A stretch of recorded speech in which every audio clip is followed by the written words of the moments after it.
Assalamualaikum warahmatullahi wabarakatuh. Perkenalkan, nama saya Hafiz Syafiq dengan NIM J14012410009. Jadi di sini saya akan membuat video rangkuman dari praktikum Pisrep dari minggu kedua sampai minggu ke-6. Selamat menyaksikan semuanya. Ciri seksual sekunder pada ikan lele tampak dari perbedaan fisik antara jantan dan betina. Betina yang telah matang gonad akan menunjukkan perut yang besar dan lunak akibat perkembangan ovarium dan memiliki papila genital yang lebih bulat. Sebaliknya, jantan memiliki papila genital yang lebih memanjang dan menonjol.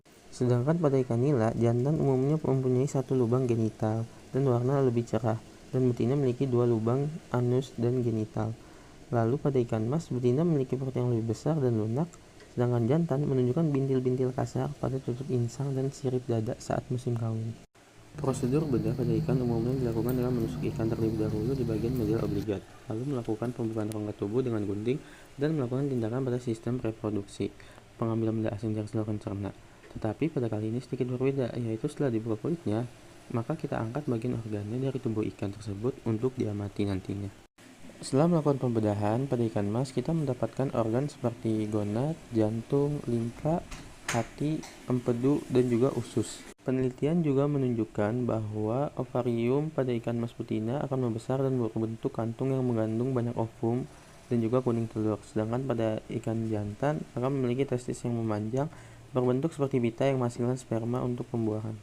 Lalu pada ikan nila, Jadi setelah ini dilakukan organ yang pembedahan, kita didapatkan identifikasi. organ Yang seperti pertama ini ada limfa, limfa, empedu, jantung, usus, ini terus ini lambung, empedu, dan juga hati. terus ini ada jantung yang tadi masih berdetak, Akan terus meningkat ini hingga ada 10-25% usus dari yang bobot nyambung tubuhnya. ke lambung Sedangkan juga, pada jantan akan sama meningkat ini hingga ada 5-10% hati, dan dengan ini juga perkembangan ada gonad gonadnya dan yang jantan diameter yang masih telur kecil. yang akan meningkat. Dan terakhir yaitu ikan lele. Setelah dilakukan pembedahan, maka kita akan mendapatkan organ seperti usus, lambung, empedu, limfa, hati, dan juga jantung, serta gonad. Nah, gonad ini di setiap ikan itu memiliki pasangan, yaitu ada 2 pasang gonad di setiap jenis ikannya.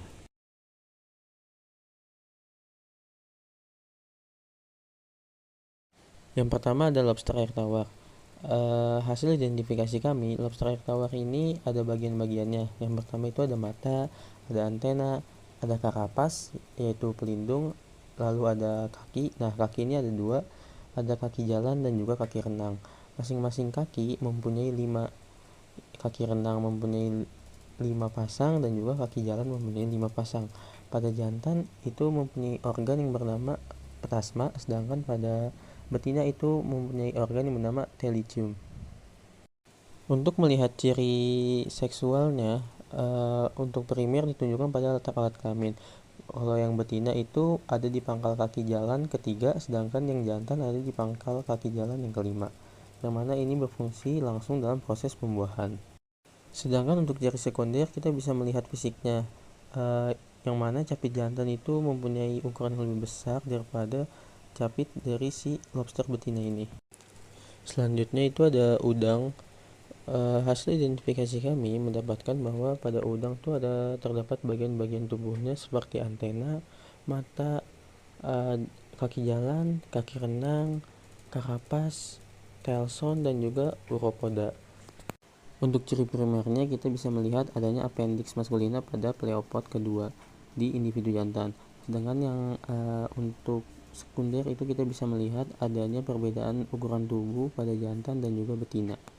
Yang terakhir itu ada kepiting bakau. Pada kepiting bakau kami mengidentifikasi itu ada bagian-bagiannya seperti capit, kaki jalan, kaki renang, abdomen, karapas, mata, dan mulut. Untuk ciri primernya, pada jantan itu mempunyai gonopod dan juga sepasang testis. Lalu pada betina itu mempunyai 2 lubang ulva dan juga ovarium. Untuk ciri seksual sekundernya itu bisa dilihat dari capitnya, panjangnya, dan juga bentuk abdomennya. Pada jantan, bentuk abdomennya itu berbentuk segitiga dan agak meruncing dengan ruas abdomen yang sempit. Sedangkan pada betina itu berbentuk agak membulat dan juga ruas tutup abdomen yang luas. Jadi kesimpulannya, pada hewan avertebrata itu mempunyai perbedaan dari ciri sekunder dan primernya masing-masing tiap jenisnya. Lalu pada crustacea juga hormon sangat berpengaruh untuk menentukan kelamin. zat yang diproduksi oleh kelenjar androgenik khususnya berperan besar dalam memicu dan mengatur munculnya sifat-sifat kelamin jantan. Mungkin cukup sekian dan terima kasih. Assalamualaikum warahmatullahi wabarakatuh. Perkenalkan, nama saya Agus Syafiq dengan NIM T1009. Di sini saya akan menjelaskan tentang praktikum research yang telah dilakukan. Selamat menyaksikan. Oke, yang pertama itu ada ikan mas, yang mana kita mengidentifikasi tingkat kematangan gonad pada ikan mas. Kematangan gonad pada ikan mas berkembang dimulai dari gonad berukuran kecil dan belum aktif hingga mencapai besar dan mempunyai kondisi siap memijah. Pada fase matang, gonad betina berisi telur yang jelas terlihat, sedangkan pada gonad jantan akan dipenuhi oleh sel sperma yang padat. Setelah pemijahan, ukuran gonad akan menurun dan kembali ke tahap awal perkembangan, yang mana ini menunjukkan bahwa siklus reproduksi akan terus berulang seperti ini. Jadi ini ikan mas jantan. Dari hasil identifikasi kami tuh menyimpulkan bahwa ini TKG ke-4. Nah, jadi gonadnya itu ini sama ini nih. Nah, kenapa 4? Karena ini tuh sudah besar dan juga keras dan kencang. Selanjutnya ini ada ikan mas betina.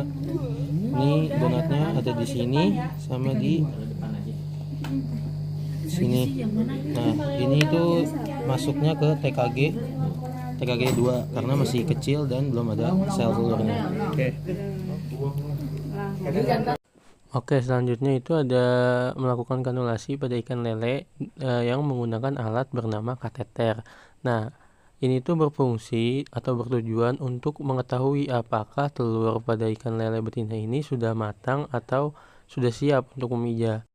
Kanulasi ini dilakukan dengan cara memasukkan alat kateter itu ke dalam lubang urogenitalnya. Lalu setelah sudah masuk, kita menyedot cairan telurnya keluar. Nah, yang terakhir itu kita melihat atau mencari tingkat kematangan gonad yang ada pada ikan lele. Sama dengan ikan mas, perkembangan gonad pada ikan lele juga terjadi secara bertahap dari kondisi belum berkembang hingga mencapai tahap fungsional untuk reproduksi. Pada fase matang, nantinya gonad betina akan berisi telur yang jelas terlihat, sedangkan pada gonad jantan akan dipenuhi oleh sel sperma. Perkembangan gonad pada ikan berlangsung melalui beberapa fase, dari tahap pertumbuhan hingga mencapai kondisi matang secara fisiologis. Untuk ikan lele, itu biasanya akan mencapai kematangan gonad pada usia sekitar 5 bulan. Sedangkan pada ikan mas, itu biasanya akan matang gonad pada umur kurang lebih 12 bulan. Ya, yang pertama di sini ada lele betina. Di sini kita bisa lihat dari lubang urogenitalnya kalau dia betina. Kemudian di sini kita bisa lihat gonadnya. Nih 2 kemerahan. Nah, ini kemerahan tandanya dia sudah TKG 2, udah masih kecil, betina ya. Terus kalau untuk yang jantan, ini tuh dari lubang urogenitalnya kita bisa langsung lihat sendiri nih, ini tuh jantan. Cuman karena ada beberapa kali percobaan. Nah, kemudian dari gonadnya tuh dia tuh, oh ini nih gonadnya. Dia tuh TKG 1 karena masih kecil banget tuh di sini. Nah, karena udah berapa kali percobaan jadi kayak keputus gitu dia. Oke. Hipotesis kita salah. Tipis ya ternyata. Cukup sekian dan terima kasih. Halo semuanya, perkenalkan nama saya Agus Syafiq dengan NIM T140124109. Di sini saya akan menjelaskan tentang praktikum yang telah dilakukan tadi pagi. Selamat menyaksikan.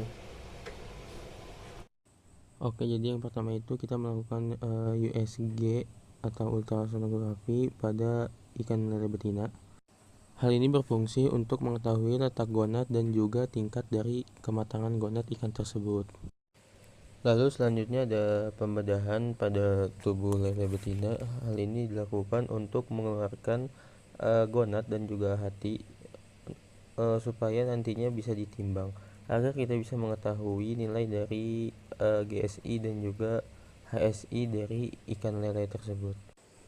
GSI atau indeks gonadosomatik merupakan metode pengukuran rasio berat gonad atau telur terhadap berat tubuh ikan, yang mana ini digunakan untuk menentukan tingkat kematangan seksual atau kesiapan memijah dari ikan tersebut. Sedangkan HSI atau yang bisa disebut indeks hepatosomatik merupakan rasio presentasi berat hati terhadap total berat tubuh ikan, yang mana ini digunakan sebagai indikator utama untuk melihat tingkat reproduksi. Untuk bisa mengetahui indeks gonadosomatik, yang pertama itu kita ambil gonad pada betina, lalu kita ukur baik yang kanan maupun yang kiri, lalu kita timbang berapa berat dari gonad tersebut. Sedangkan pada indeks hepatosomatik dilakukan hal yang sama, tetapi tidak diukur panjang dari hati tersebut, hanya ditimbang saja. Salah satu alternatif untuk meningkatkan nilai GSI dan juga HSI pada ikan itu bisa menggunakan probiotik Bacillus sp atau yang bisa disebut NP5. Karena penambahan Bacillus sp bisa membantu penyerapan nutrisi seperti protein dan juga lemak, yang mana ini akan menjadi bahan baku utama dalam pembentukan telur. Salah satu alternatif pemberian probiotik Bacillus sp bisa dilakukan dengan melalui pakan yang nantinya akan diberikan kepada induk ikan. Lalu yang terakhir, setelah sudah dibedah dan dikeluarkan hati dan juga gonadnya, maka dilakukan penjahitan kembali pada ikan lele, yang mana penjahitan ini dilakukan oleh masing-masing praktikan secara bergantian. Fungsi dari melakukan kegiatan penjahitan ini ialah untuk menutup luka yang ada pasca pembedahan pada ikan lele betina ini. Sebenarnya metode penjahitan ini ada 3, namun yang kita pakai pada praktikum kali ini kita menggunakan metode dari interrupted. Oke, mungkin segitu saja videonya. Assalamualaikum warahmatullahi wabarakatuh. Perkenalkan, nama saya Syafiq dengan NIM 14012410009. Di sini saya akan menjelaskan tentang video praktikum yang telah saya lakukan tadi pagi. Selamat menyaksikan. Fekunditas merupakan jumlah telur yang dipunyai oleh ikan betina sebelum dilepaskan saat proses pemijahan. Faktor yang mempengaruhi fekunditas itu ada 2, ada eksternal dan juga internal. Pada eksternal itu ada lingkungan juga pakan, lalu di internal ada ukuran panjang ikan, berat ikan, dan juga diameter dari telur ikan tersebut. Fekunditas sangat penting untuk menentukan populasi, yang mana jumlah telur diukur untuk mendapatkan tingkat reproduksi pada suatu organisme.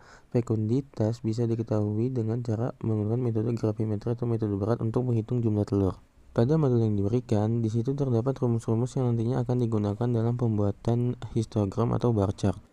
Jadi, langkah yang pertama ialah penghitungan jumlah telur yang ada pada gonad ikan betina. Pada kali ini gonad yang dipakai hanya 1 pasang saja. Setelah didapatkan 1 pasang, maka kita bagi 3, yaitu ada bagian anterior, tengah, dan juga posterior. Setelah sudah dibagi 3 bagian, maka pisahkan juga bagian yang lain untuk nantinya dihitung satu-satu jumlah telur yang ada pada ikan tersebut. Penghitungan jumlah telur dilakukan secara manual, yaitu dengan tusuk gigi dipisah-pisahkan telur dari bagian gonadnya. Nah, jumlah telur yang didapatkan pada praktikum kali ini ialah totalnya 468 telur.